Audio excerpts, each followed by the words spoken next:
आपल्याला शिवाजी महाराजांच्या जन्मापूर्वीचा महाराष्ट्र पाहायचा असेल तर फक्त महाराष्ट्राचीच परिस्थिती पाहून चालणार नाही, तर मला या संबंध देशाची परिस्थिती बघावी लागेल. 1911ला जेव्हा मोहम्मद बिन कासिमचं पहिलं आक्रमण हे भारतावर झालं, तेव्हापासून इस्लामची आक्रमणं भारतावर सुरू झाली.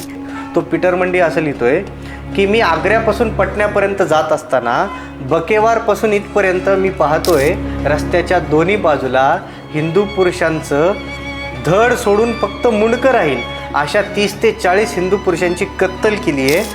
पण हा राजा रामरायाचं राज्य हे जे मुसलमान बहमनी सुलतान होते, मग त्यात आदिलशाही, निजामशाही, इमादशाही आणि बेरीजशाही हे 4 जे बहमनी मुसलमान सुलतान होते, यांना हे राजा रामरायाचं राज्य त्यांच्या डोळ्यात खूपच होतं. गेल्या 700 वर्षात इथली लोक विसरून गेली होती की हिंदूसुद्धा राजा होऊ शकतो. मंदिरं ही लुटण्यासाठी केली गेली, तिथलं धन संपत्ती घेण्यासाठी मंदिरं पाडली गेली. आपलं जे 12 ज्योतिर्लिंगांपैकी एक असलेलं जे उज्जैनचं महाकालेश्वराचं मंदिर आहे, अनेक लोक तिथं जातात. पण सुलतान इल्तुतमिशनं ते मंदिर पाडलं.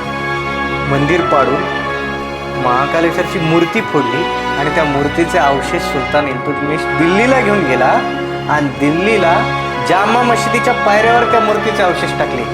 तर इसवी सन 1303 जेव्हा अलाउद्दीन खिलजीनं चितोडवर आक्रमण केलं होतं, बंदासिंग बहादुरांनी इस्लाम स्वीकारण्यास नकार दिला, म्हणून त्या बंदासिंग बहादुरांच्या मांडीवर त्यांचा 4 वर्षाचा पोरगा अजय सिंहाला ठेवलं.